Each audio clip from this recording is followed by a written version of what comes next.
Good afternoon, everybody. My name's Michael Stark. I'm a neonatologist at the Women's and Children's. Unfortunately, Professor Jodie Dodd, who was meant to be chairing this session, has had to cancel at the last moment. So not only am I talking, I'm going to chair myself as well, which is an unusual experience.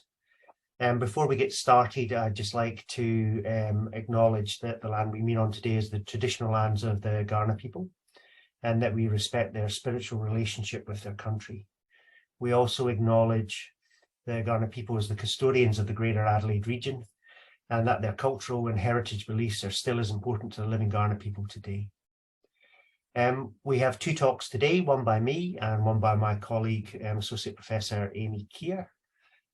We are both neonatologists. We're going to give you hopefully two contrasting but equally interesting insights into what we do within the neonatal intensive care nursery at the Women's and Children's. Before I share my screen, I'd just like to remind everybody that if they have any questions, could they put them in the Q&A function at the bottom of the webinar, which I'll then attempt to moderate at the end of the talk.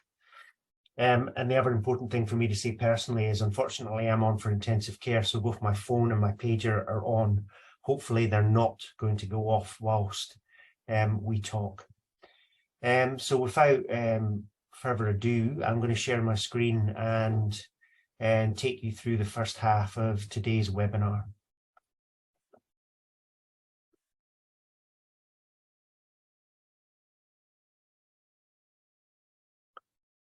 Okay, so as I said, I'm a neonatologist at the Women's and Children's. I'm also Deputy Director of the Robinson Institute and a Principal Research Fellow at SAMRI. And I co-lead the neonatal research group within the Robinson.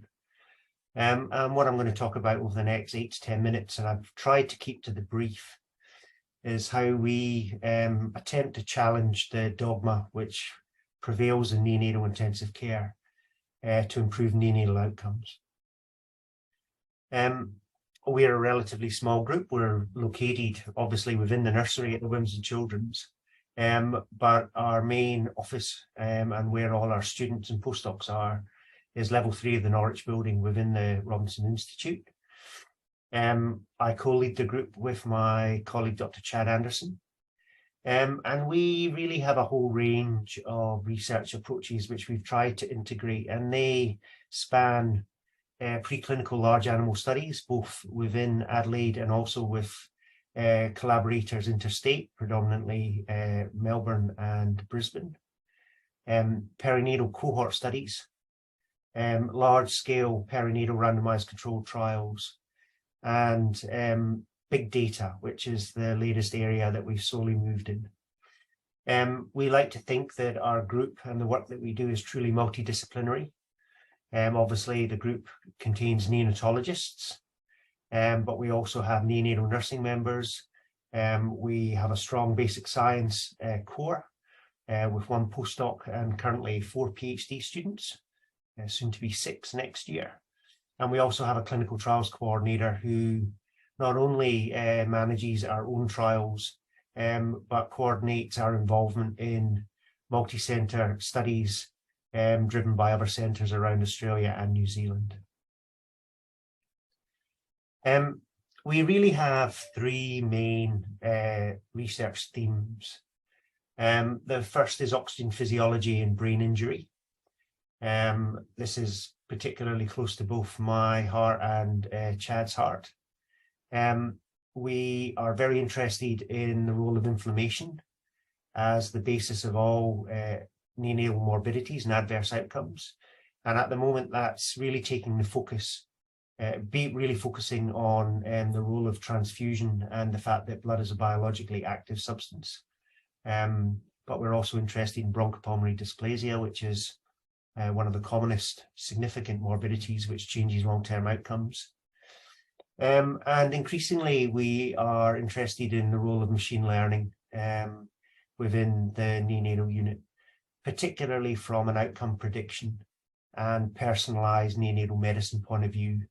And this is work which is very much in development at the moment. Now, the brief said don't present data, and I have data on my slides, but they're really to demonstrate how we develop our ideas and our themes. So I thought I'd start with oxygen physiology and brain injury, and this really is our passion project. We do this for not very much money. It's difficult to get funded.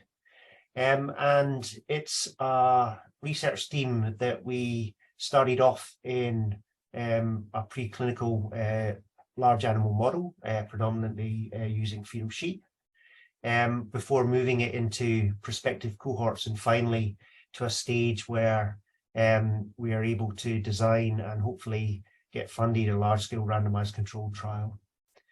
And as I said, we are interested in challenging dogma.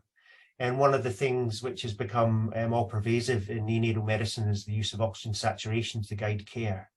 And we need to remember that this was a tool which was developed by anaesthetists for patients having operations and not for critically ill preterm newborns, where we have to balance not only oxygen delivery, but also oxygen consumption. And using this integrated approach, both animal models to define the question, and what we did there was define the concept of supply dependence, when oxygen supply is intrinsically linked to consumption, and if it falls, you get in-organ damage. But we were then able to move that into the clinic in a prospective cohort using technology which is increasingly commonplace in neonatal intensive care, which is NIRS, showing that we were able to use this tool to better predict adverse outcome in preterm babies. And finally, having moved from animals into prospective cohorts, it's allowed us to come up with a framework for a randomized trial where we may be able to make a significant impact to long-term outcome, particularly focusing on brain injury. But we also do it in the opposite direction. And this was work that we started, it seems, a lifetime ago with Amy, who's talking next, where in our prospective cohort, we looked at the response to blood in our preterm babies and showed that it was biologically active. And if you gave a well-convalescent preterm newborn a transfusion, you actually activated their immune system, resulting in a pro-inflammatory response. And then we also showed that this was a cumulative effect, with subsequent transfusions making the inflammatory response greater at each transfusion exposure. So having started off in our clinical cohort, we moved this back into an in vitro model and started an incredibly fruitful collaboration with both the National Blood Authority and Australian Red Cross Lifeblood, which continues to this day, where we really teased out the biological mechanisms where blood might be causing a pro-inflammatory response and endothelial activation to confirm biological plausibility. This then progressed on to a pilot randomized controlled trial conducted at the Women's and Children's and at Flinders, where we showed that we could actually investigate this in real-life neonatal practice, focusing on the mechanism. And all this data together allowed us to successfully get a large NH&MRC funded multi-centre randomised controlled trial, which is really an across Australia collaboration, not just in South Australia and Victoria, but also Western Australia, Tasmania and Queensland. And whilst the oxygen physiology project is the passion project, this is the project that reels in the big money and is work that we continue to kind of progress. Our last theme is a project called PREMO, where we are attempting to predict preterm mortality and morbidity using machine learning. And we see this as really an important part of the work that we'll do as a group going forward. And this has been another very collaborative project with the Australian Institute of Machine Learning. It's been really good to have two of the University of Adelaide institutes working together. And we started off by investigating the ability to predict mortality using a clinical trials data set, and we used the NERO trial. Many of you will have heard it, Maria Macready's study of DHA to prevent bronchopulmonary dysplasia, looking at a whole range of both short and longer term outcomes as our learning data set. And this has just been transferred from a data set of just over 1,000 babies to one of 30,000 infants, with approximately 130 individual attributes that we can investigate, based on the ANZN data set for the last 10 years. And ANZN is the Australasian network of neonatal intensive cares. And we are incredibly excited about this, and hopefully we'll have data coming out of this project in the near future. So what are the things that we're focusing on going forward? And for us, this really does rely on collaboration, both within South Australia and across the wider kind of Australian research community. The first project is an Australian transfusion data linkage project, where we are trying to develop a donor to patient, vein to vein data linked resource.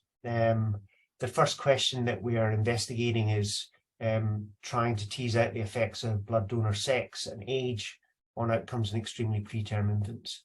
And this has just been funded by Australian Red Cross Lifeblood, and is a collaborative project with the University of Sydney, Cheryl, which is the data linkage body in New South Wales, both nurseries in South Australia, and the neonatal units in Western Australia.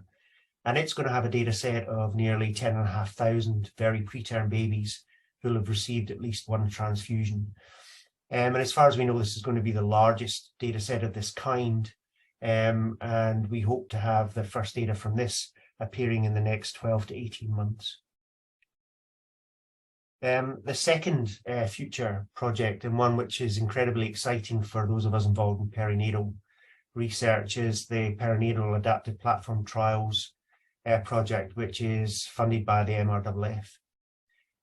This is an Australia, New Zealand wide collaboration with chief investigators in every state and the CI for neonatal medicine in South Australia. And this is focusing on the use of adaptive platform trials as a more efficient way to rapidly answer the most important questions facing clinicians involved in both obstetric and neonatal care. The other thing which is really cool about this project is it's not just about designing the trials to answer questions, but it's actually to increase research capacity. It has 5 main themes: research prioritizations, which is the main part of the steering committee that I sit on, development of endpoints and outcomes, which will be universal to all future perinatal trials, development of statistical modelling expertise in this particular approach, embedded health economics across the country. And we've certainly found that that's an area of weakness that we've had to struggle with in South Australia. And going back to the kind of concept of big data and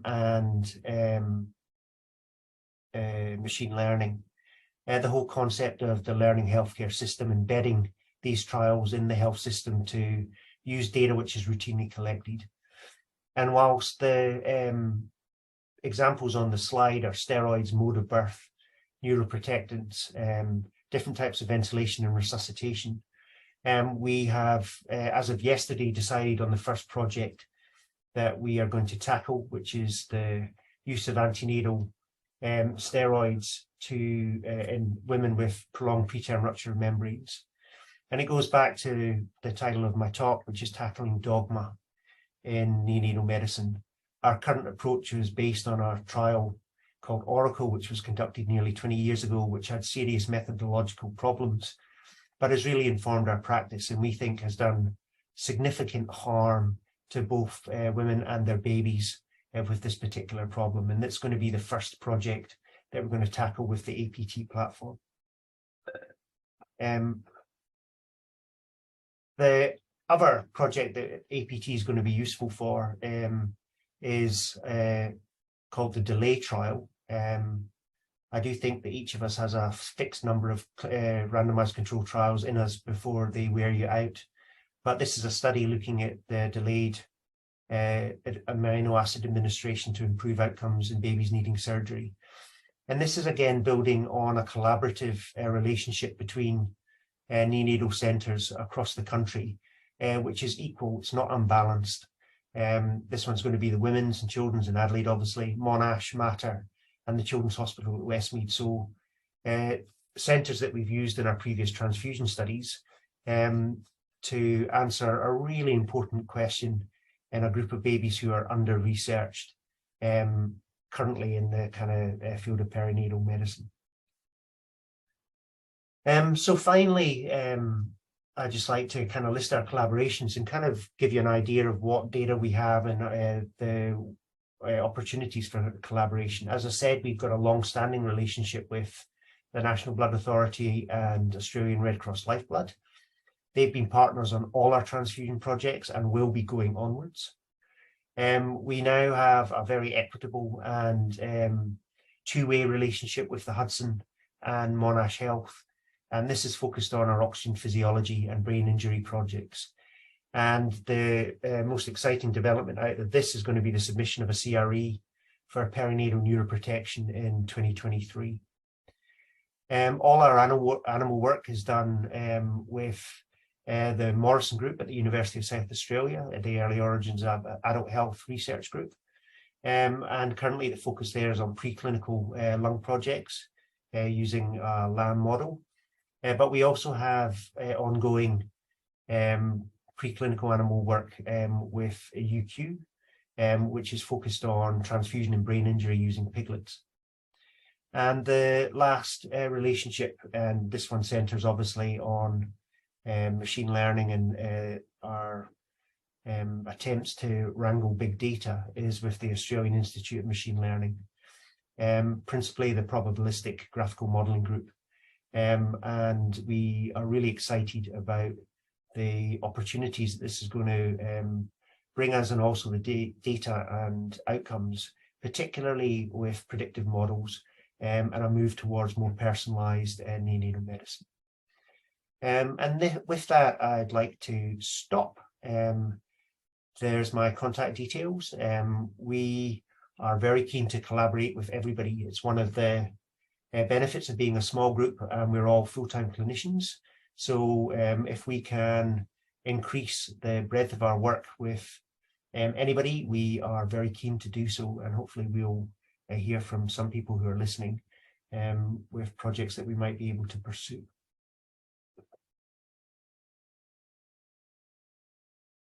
Now, let's see if anybody is actually online.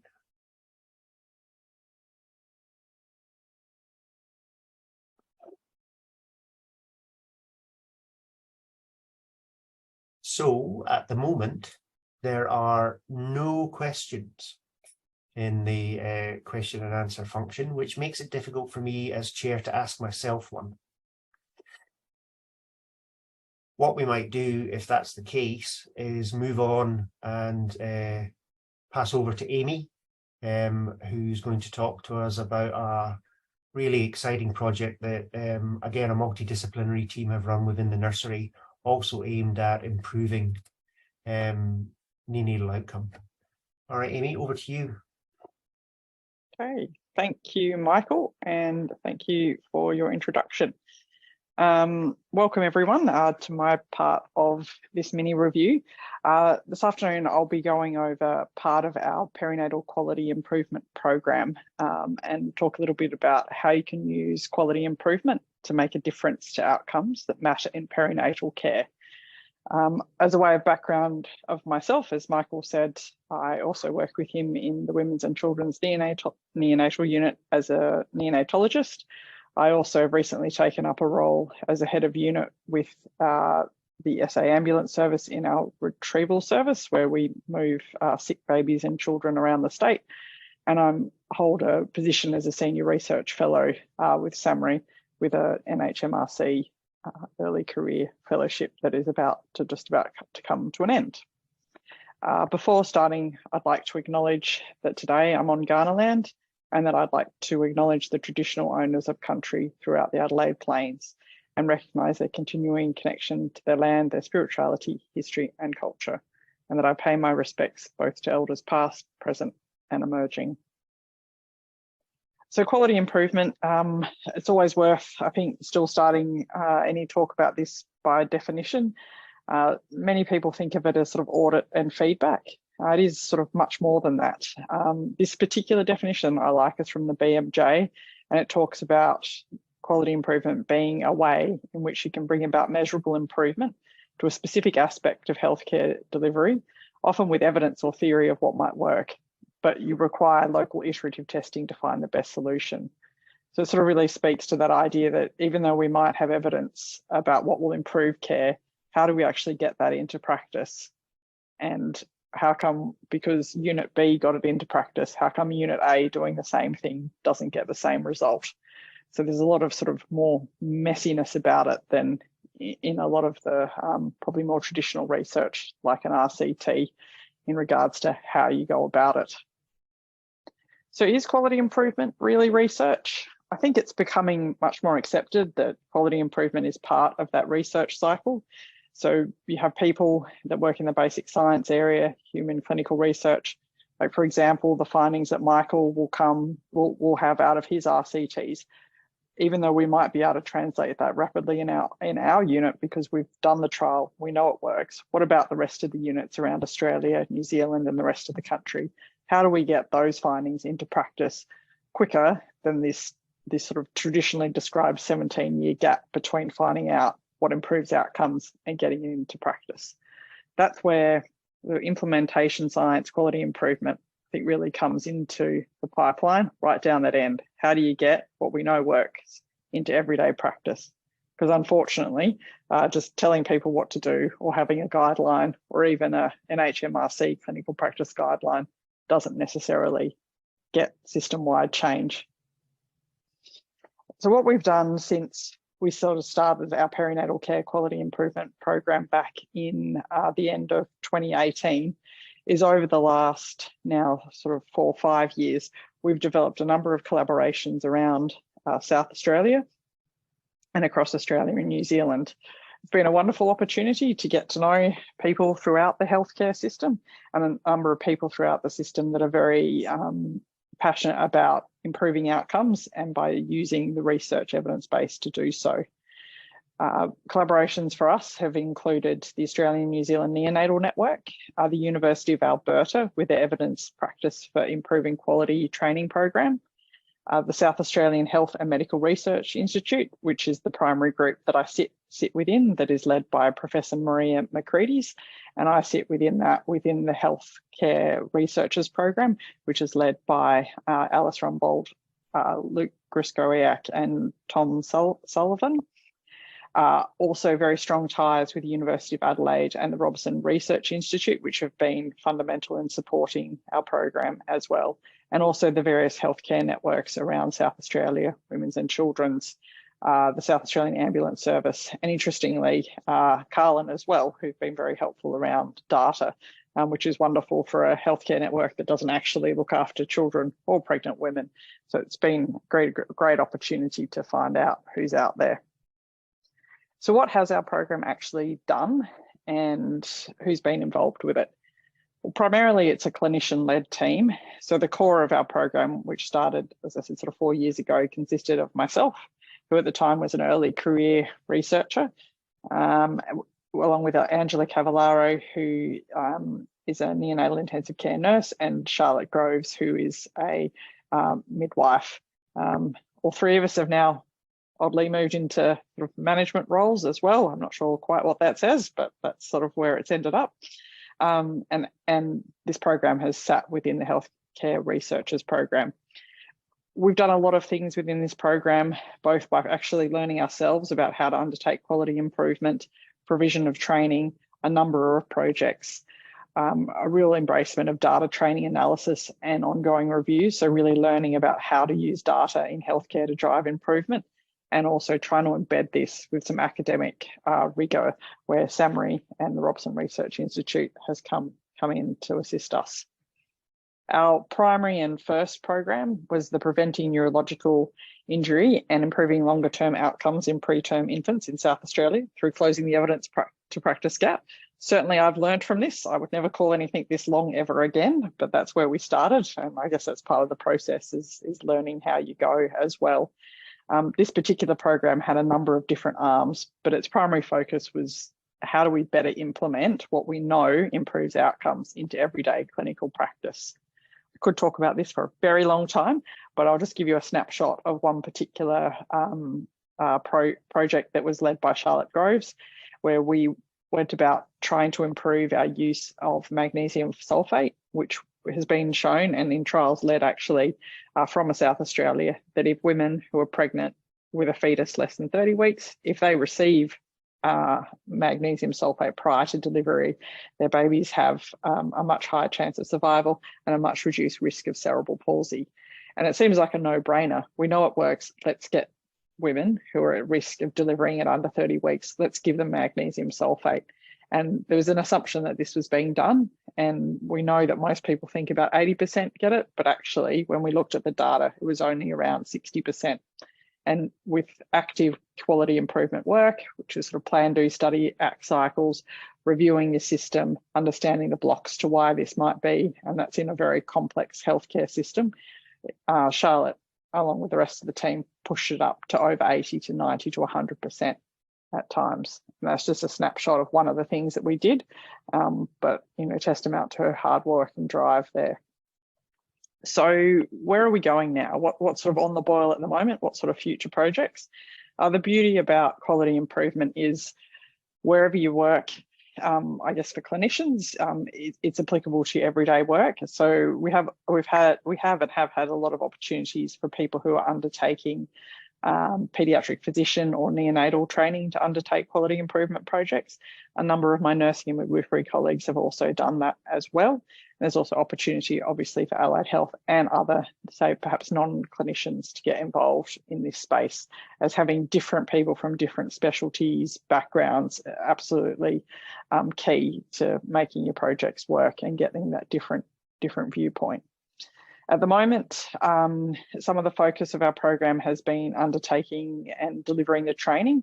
So we've undertaken quality improvement training for some of our colleagues in Hobart as well as Darwin, and then next year into New South Wales. And we've also run additional programs in South Australia. Where probably the core of the program is now heading is into a new program called the Cocoon program, which has recently been funded by the Women's and Children's Hospital Foundation. This is very much a clinical program, but this is where I'm trying to bring our overall research program so we can actually embed healthcare research into everyday clinical practice. So the idea behind this program is that we're building a collaborative, multidisciplinary, evidence-informed, coordinated outpatient care for vulnerable infants and their caregivers. So hopefully something that will have key outcomes, and I look forward to talking about that more in the future.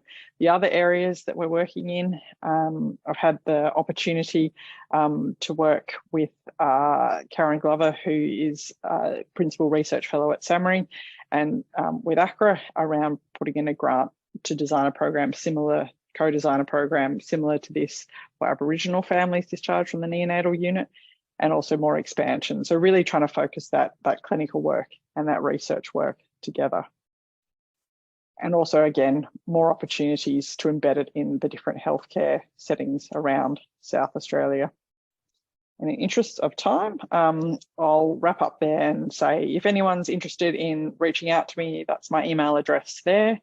If you work within SA Health as well, or the state government, I'm also on the global. We will have opportunities to undertake formal training in quality improvement in South Australia next year. Anyone is welcome to that. You do not have to be a healthcare clinician. And I'm really interested to hear from anyone that would like to know more about quality improvement and how you can embed it into your, both, I guess, your research world and your clinical worlds, and how we can better collaborate to improve outcomes. Thank you.